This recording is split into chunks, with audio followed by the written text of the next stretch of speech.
people, welcome back to Hip Hop Time Machine episode 5. We're here with the legendary Mr. Pritanis from Imiskoumbria.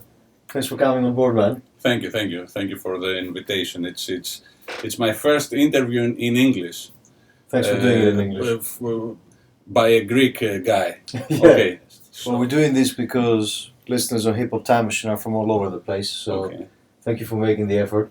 Okay. And we've just had a fantastic gig. You invited me to your 20th anniversary gig as Imiskoumbria. Yes, which was beautiful. Yeah, it was beautiful because, first of all, we are. These 20 years were amazing for many people. I guess that they will see us. In this interview, it will be almost unbelievable.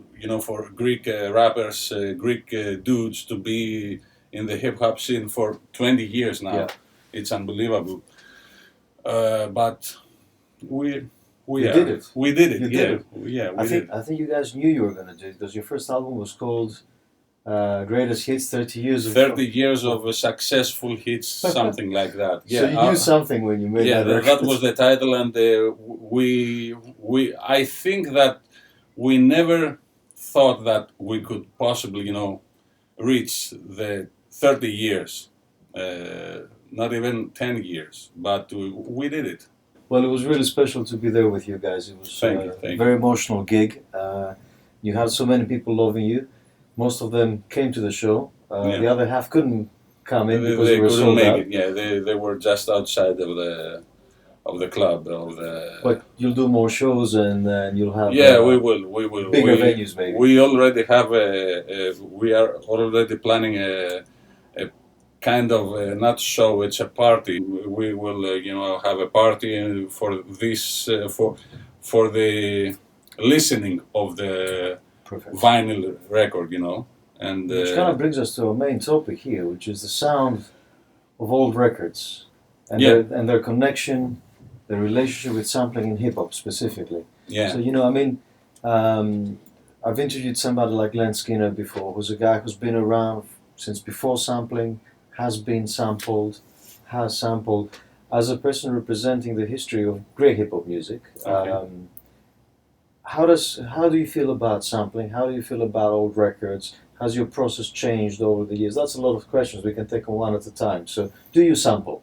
Yes, I do sample. I started sampling, and hip hop was sampling. All about sampling. Yeah, it was all about sampling. Yeah,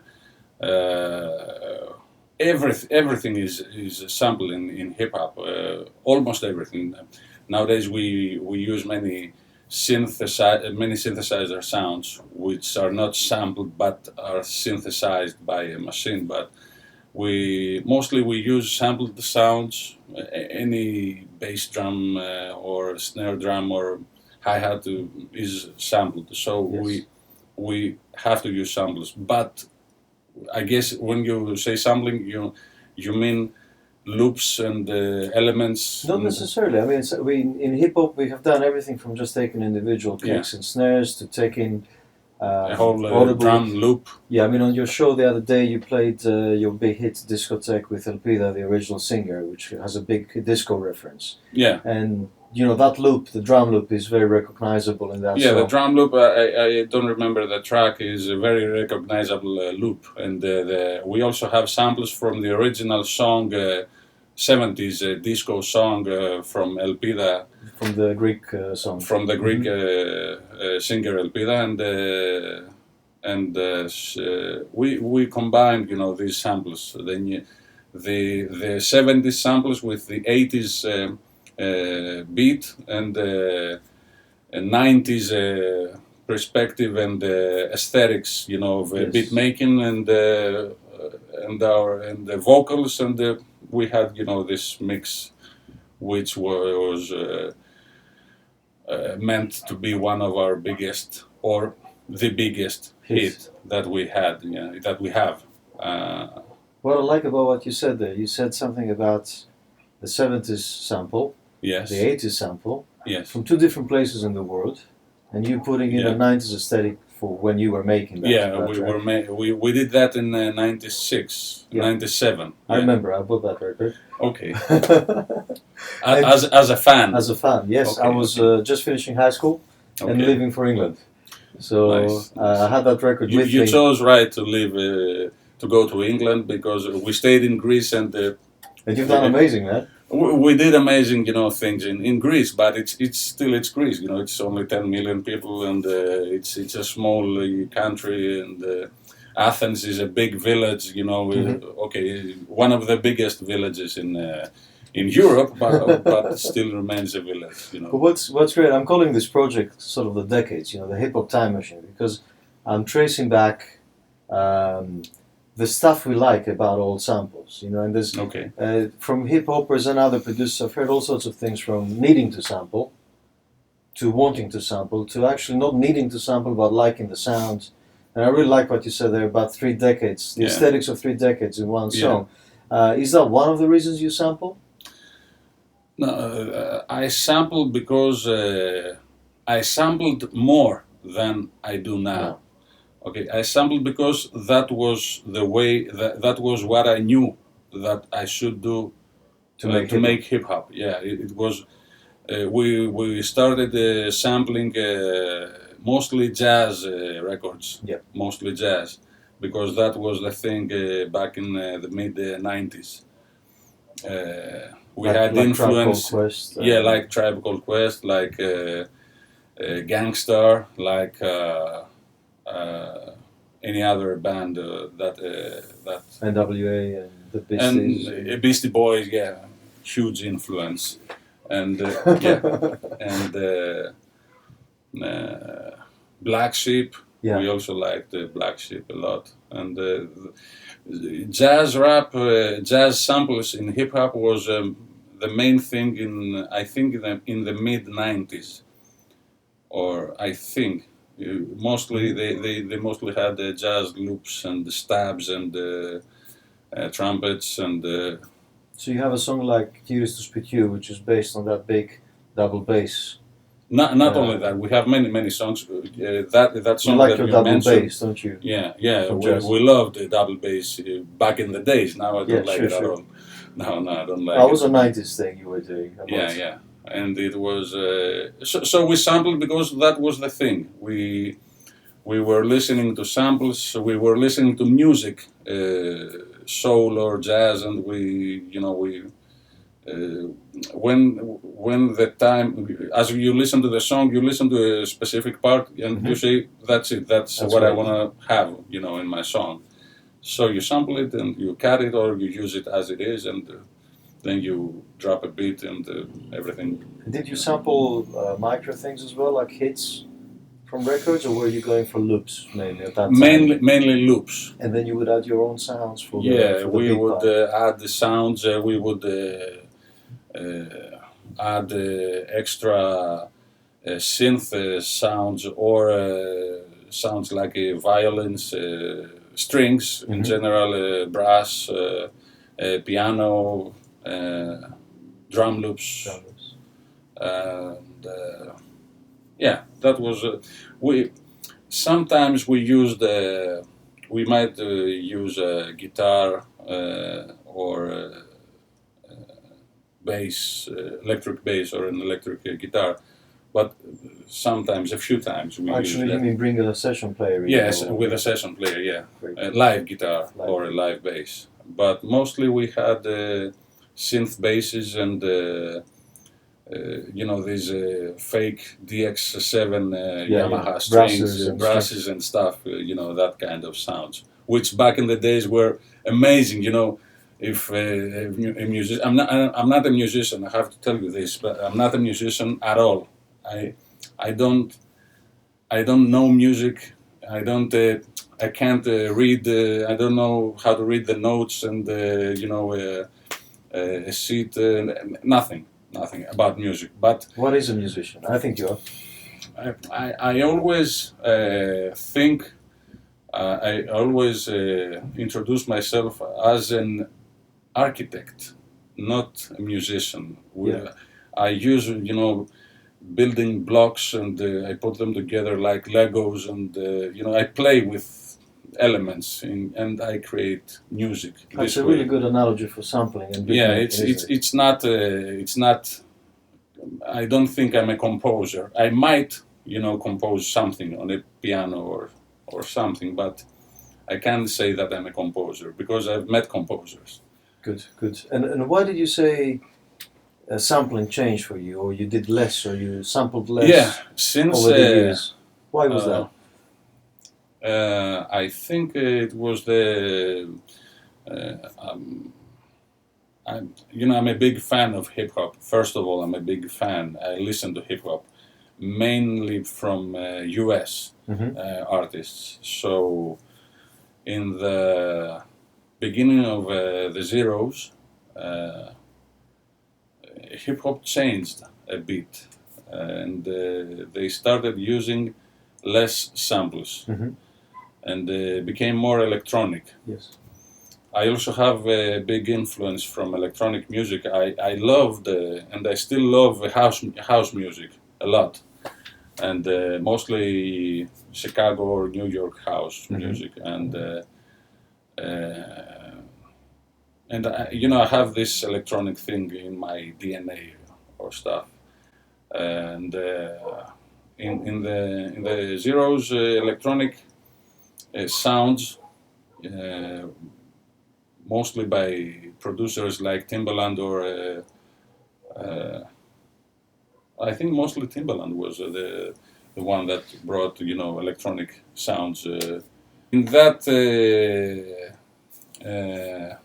era, I also had my mind changed with the rest of the world, I guess, and I used less or no samples at all in my music, because I also had new ideas coming to my mind, new melodies of my melodies and my way that I wanted to sound, to have my music to sound. So I preferred to create my music rather to sample another guy's music or something.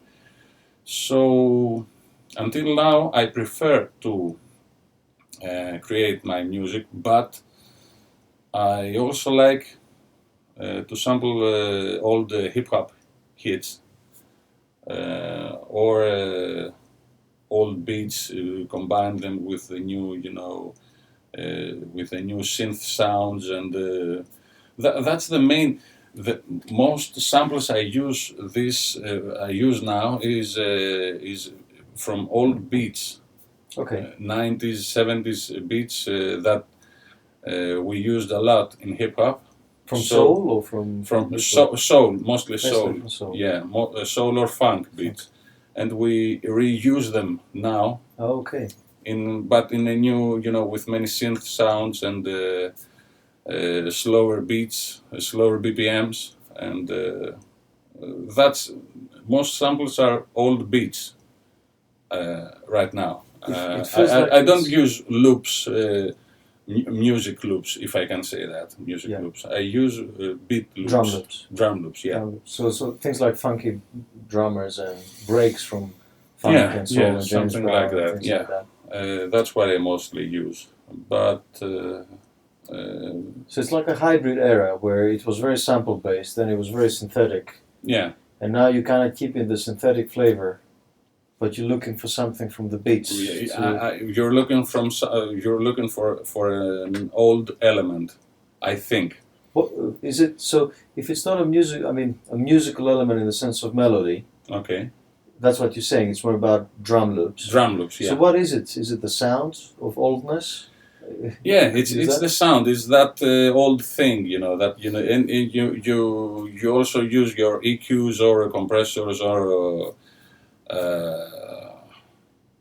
I don't know, an overdrive or something to make it sound more dirty. If I can use the word dirty, totally. Because I use that in Greek, we say that we make it more dirty. Okay. So, well, one thing I like about old records is that a lot of the richness was about distortion and saturation and mistakes and technical mistakes. If you listen to a lot of say chess records, everything is distorted. We could call it a mistake, or we could call it part of the aesthetic. But it's actually true that the preamps, the preamps are all overdriven, and the amps are overdriven, and the harmonicas are overdriven. And in a way, if you took that away, we wouldn't think that's, Muddy Waters or Howlin' Wolf or Etta James or anything like that. Because I miss that. I think that it's almost like music feels very sanitized to me. Sanitized, very I understand. Clear, and it's a way to bring some dirt back in, whether we do it with abuse or with old abuse. Yeah, this is something that I like. To abuse some samples. I like that. I love to have clean vocals.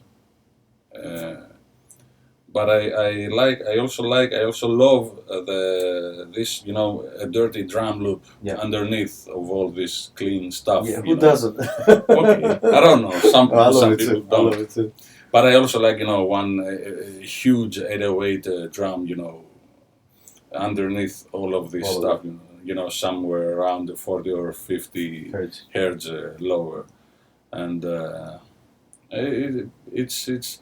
I think hip hop is an amazing music because in three plus decades it has been through huge changes, starting from disco feeling, the disco when disco was dying, hip hop took over and like Rapper's Delight kind of like Curtis Blow and stuff in the beginning, the very, very beginning, and then they started using simple drum loops from just a drum machine like Run DMC. They made 2 or 3 records, 2 or 3 albums just by using a drum machine and some guitars and stuff, and they made whole albums. And it's that Rick Rubin early Def Jam sound. Yeah, the yeah. New 1200. That Aerosmith. The Aerosmith thing came out of that idea. Aerosmith. Rick Rubin was a rock dude. He didn't know hip hop because he was in the beginning. He created that. And Aerosmith, when Run DMC came with Aerosmith, that was it was a huge. Crossover track that they did. That was the track that made me, lock in hip hop music, and that was, the track that I said, that's my thing. I want to do that. Yeah. And when I was, how old was I? I was about 15 years old then. Yeah, I was born in '72, so Aerosmith was about in 1986. Yeah. I think so. It was recorded, I think, somewhere. We'll throw the detail in some annotation. Okay. We'll check it out. And then the Public Enemy, groups like Public Enemy came and they brought huge sampling production. Black Planet style. Yeah, something like that. And again, hip hop changed its sound, and then in the mid '90s we had all this Dr. Dre and the West Coast influences, synth sounds, and stuff, and again in the late '90s, the G-Funk era, and the late '90s and the early zeros was they started to use electronic sounds, and again hip hop changed a bit, and until today, which is with trap beats so slow and so simple, minimal. A lot of space. A lot of space. I think hip hop is amazing how it changed so much in a few decades. It's a chameleon, isn't it? It's something like that, yeah. And one thing I find about trap, to me, when it sort of first started, before it even got as complicated on the hi-hats and everything, I thought it doesn't feel too different to the sort of electro Africa Bambaataa and Beasties even were doing, with the big 808s. Obviously it's wider, bigger, and it's gone through 3 decades and it's different. Yeah, it's different technically. It has a connection to that electro minimalism. Yeah, because they use the same sounds. Same machines. Same machines. We use 808s. We still use 808s, which is the base of hip hop. This guy said nothing quite sounds like an 808. Okay, they were right. It's the best kick ever. It's amazing. Well, I got another question for you, man. Because you talked about re-releasing your stuff in vinyl, some of your classic records, and these records were also, I have to tell you that, were the first records, at least in Greece, and most European countries that were under the Def Jam label. Yes, I know. Yeah, because I was very proud of you guys. Yeah, we were proud too. It was a huge thing, to make a record and have the Def Jam label on it, and we did that back in the early zeros. We had a contract with Universal back then. Since Universal does not exist anymore, our records are in a Greek label that's called Cobalt Music. So we will re-release these records in vinyl, but without the Def Jam logo. Well, everybody will know. Okay. The way you felt about that is how I felt about having the Imiskoumbria sticker on my records. Okay. It's not the same. Well, it's not the same. It might be, because we are only 10 million and the Americans are 260 million. But it's about context. Okay. No, it's not the same. It was a big thing, but you releasing on vinyl. I mean, I love vinyl. I buy a lot of vinyl, and I sort of have specific eras. I bind vinyl. Okay. Like this blues records, I don't think I can listen to them in anything else. I want them in vinyl. Yeah, you have to have them in vinyl. And certain other things I'm okay on CD or even some streaming now and again on a difficult day. But do you sample from specific formats? Does that make a difference? No. You don't mind that? No, I don't mind that. I sample. I sample from YouTube. I download crappy MP3. Oh wow! Okay. And I use them, but again, sometimes it happens. You use that crappy stuff from online from somewhere, and then you have your vinyl. You have the same song on your vinyl, and you listen to it, or a CD. And you listen to the difference of the quality of the sound, and you say, okay, that my CD or my vinyl is much better. So do you resample then? No. No, you don't. Too bored. Okay. To do that. No. Is there anything you do with your processing? You said about dirtying stuff out before. Yeah. Is there anything you do to a sound to make it sound like it comes from a specific era when you sample it? Like making it older or dirtier? No. I don't think about eras. I think about what I want to listen to. What I mostly try to have everything cleaned up, except of sometimes one or two things. Might be drum loops or any other loop. But I like to keep everything clean and neat, and take care of the vocals, and mostly the vocals. I love to be so clean, and the breaths. To my breaths. The breaths on. I have to take care of them and cut them and make nice transitions and mix them and. I do a lot of stuff in my vocals, so I have to have them, clean and perfect. But I don't know. It depends on what I have in mind. For the end architecture. Yeah. I don't know. I don't have one recipe for making a beat or or to produce things. I don't know what I mostly do what my mind tells me at that moment. So you start cooking and improvise the Well, I open up the ingredients. Yeah, I check the ingredients and I use anything that I have. Whatever I have. Hip hop cooking.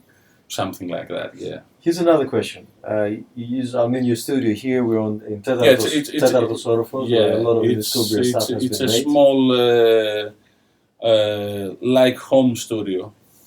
I used to have the Yamaha O2R console, which I Not use recently anymore. I stopped using it.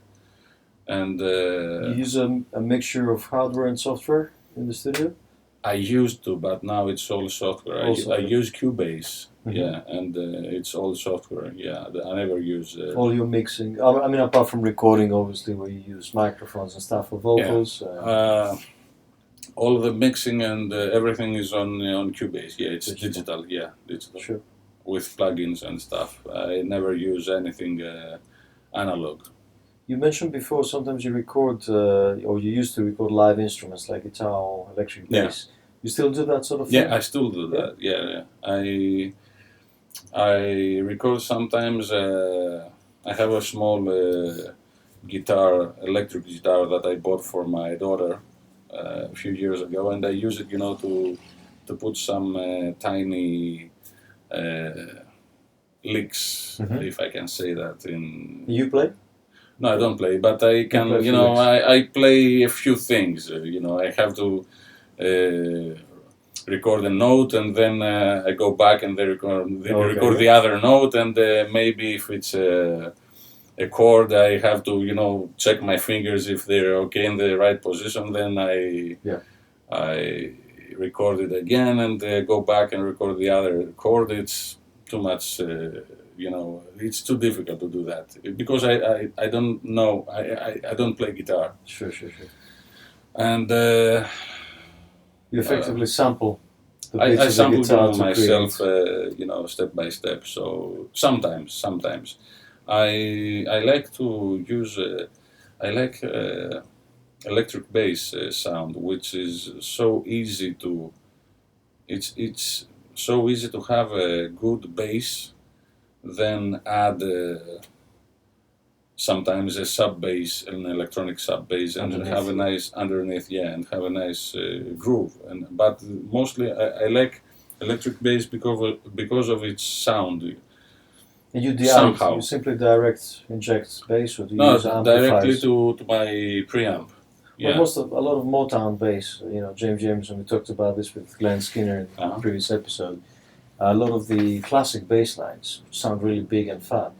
They were really just a jack in, DI, direct input from the bass into the mixer. Why not? Because the tone is in the fingers, they say.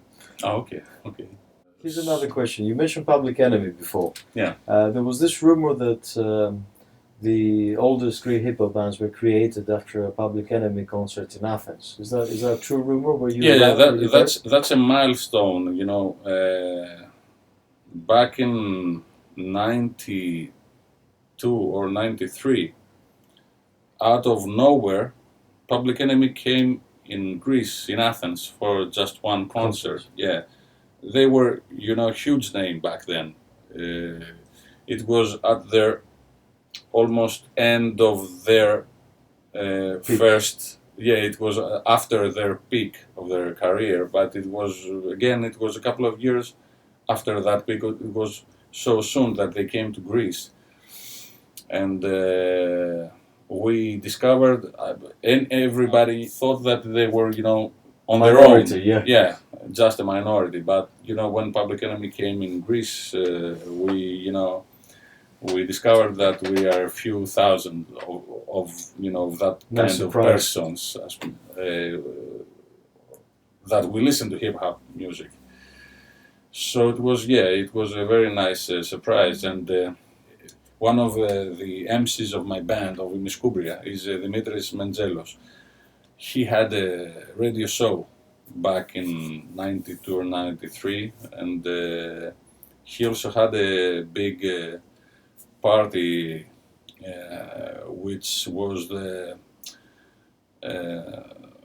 place where most rappers, came together in that party. That night was a big event for Greek hip hop because we met each other, and the first bands that started hip hop in Greece were all in that same party we did back then.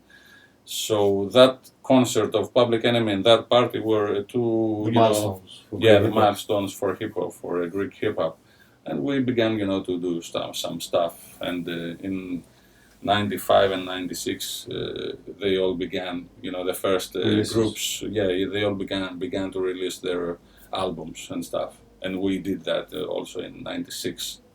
Brilliant. Well, 20 years later, here we are celebrating your birthday, your anniversary. Yeah, it's almost as a celebration for Greek hip hop in general, not only our. Exactly, and that's how it felt in your gig. Yeah.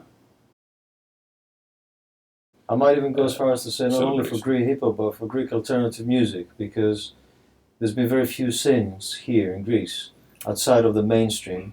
I mean, you've been into the mainstream as well, but what I mean is your aesthetic is an alternative aesthetic. We say that we are an alternative to alternatives. Yes. Okay, that's our motto.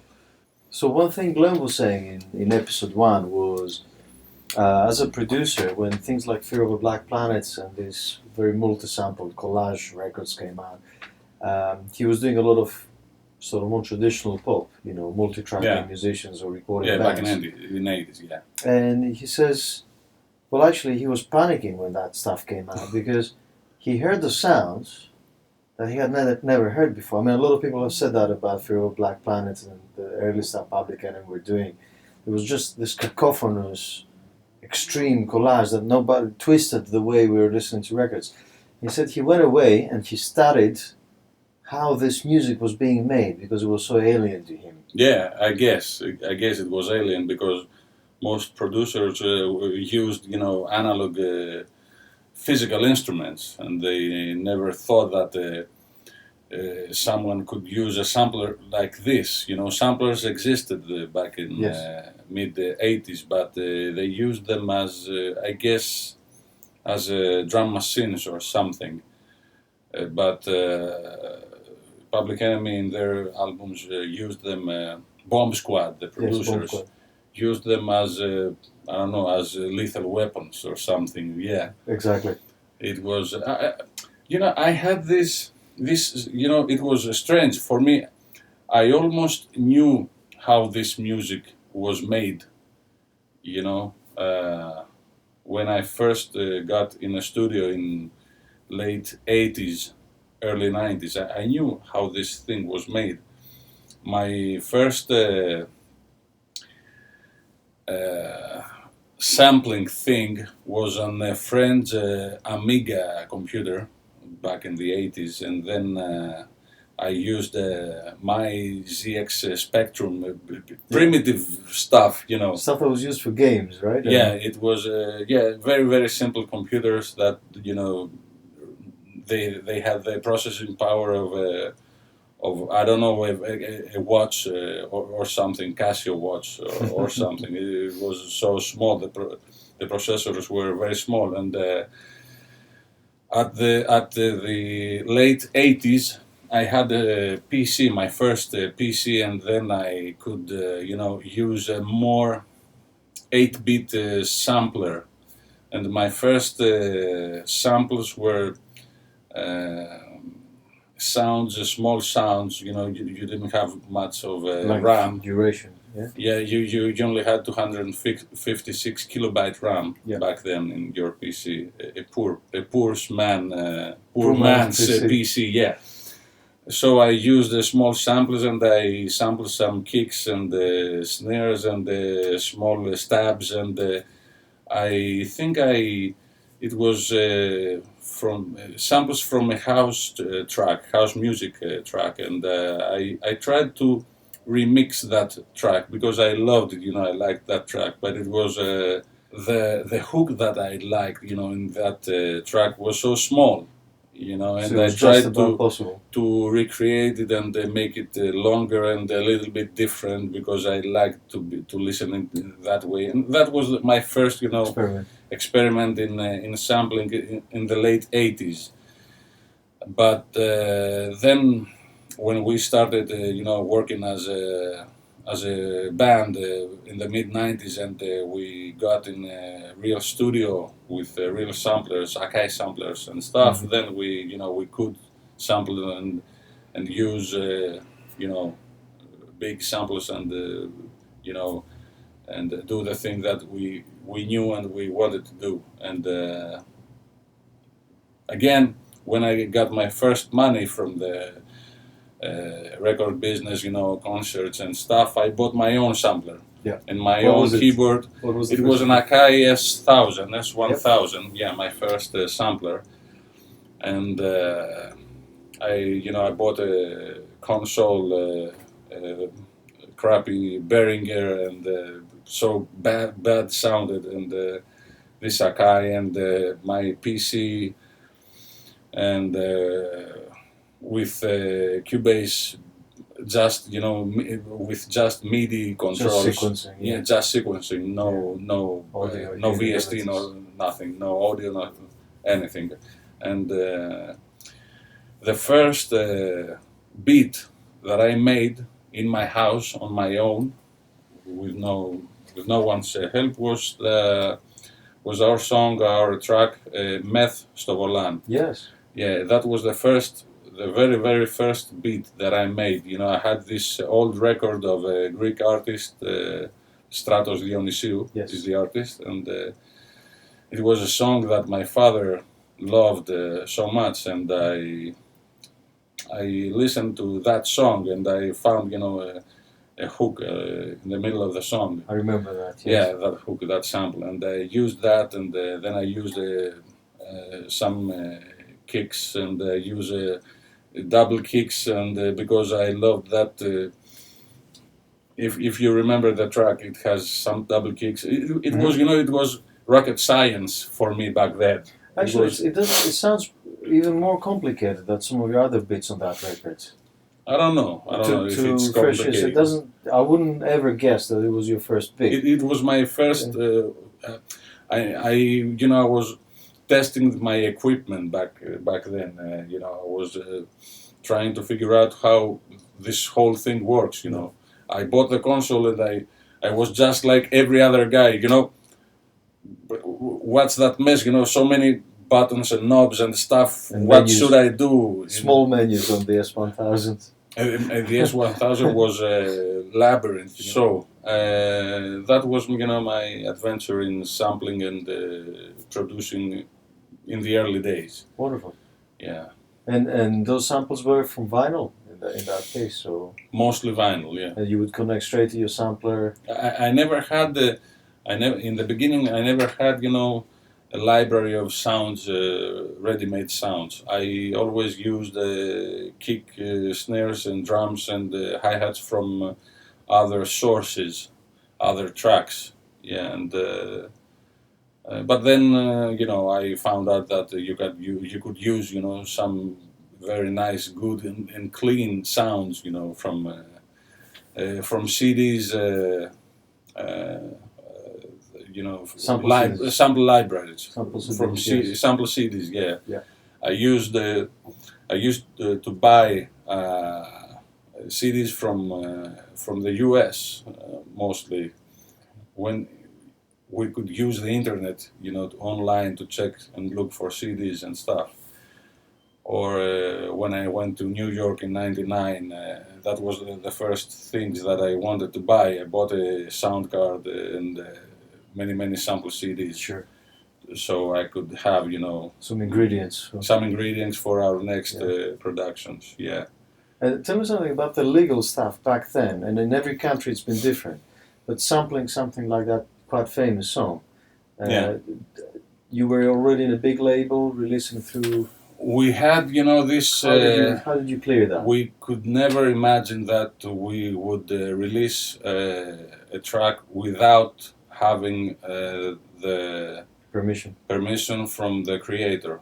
So we had this demo tape, and we sent the demo to the record label of the artist, or to the to IP, which is IP's the Greek rights company, performing rights company organization, and they did the clearing for us. We had a couple of issues. One I sampled a very old 70s disco. I thought it was not a hit, but it was a hit. From Greek catalog or international? No, international catalog. So, I presented that beat to my friends, and I said that no, that sample is okay. It's nothing. Don't worry about it. Don't worry about it. I don't even remember the title of the song. And then we paid a few millions in. Oops. Okay, oops. We paid a few millions. The label paid a few millions to the other record company because of that thing. But 99% of our productions, our tracks are with samples that are cleared, and we liked that. We felt that it was like an award. If someone listens to your music and he says, okay, you can use my sample, my music to your music, then it's a huge thing. I think that's why you had so many of those original artists come and actually sing on the records. Many artists live again for the new record, right? Yeah, we loved that, which is also a hip hop thing, to have older artists, huge artists, to come and put them in hip hop. Yes. You don't put hip hop in their music. You put them in hip hop. Yeah. And it was a big thing, for us, because we met, those huge artists, and we understood why they were huge, and we started, to connect with these people. One of them said that if a new thing is able to connect and coexist with the old thing, with the old music, then that new thing is going to have a huge career, a lifespan, a huge lifespan, because this thing is capable of doing, things. Is capable of moving ahead. And so we're here to find out what's going to happen next. It's been a real pleasure, man, to have you around. Thank you so much for coming on Hip Hop Time Machine. Thank you. You've been a big part of the eras of hip hop traveling through the years. If you have been for me as a fan of hip hop and as a fan of Greek hip hop, and it's a real pleasure to have you on board. Thank you for all your wonderful thoughts on the history of Greek / hip hop. Thank you. Thank Cheers, you so man. much too. Cheers.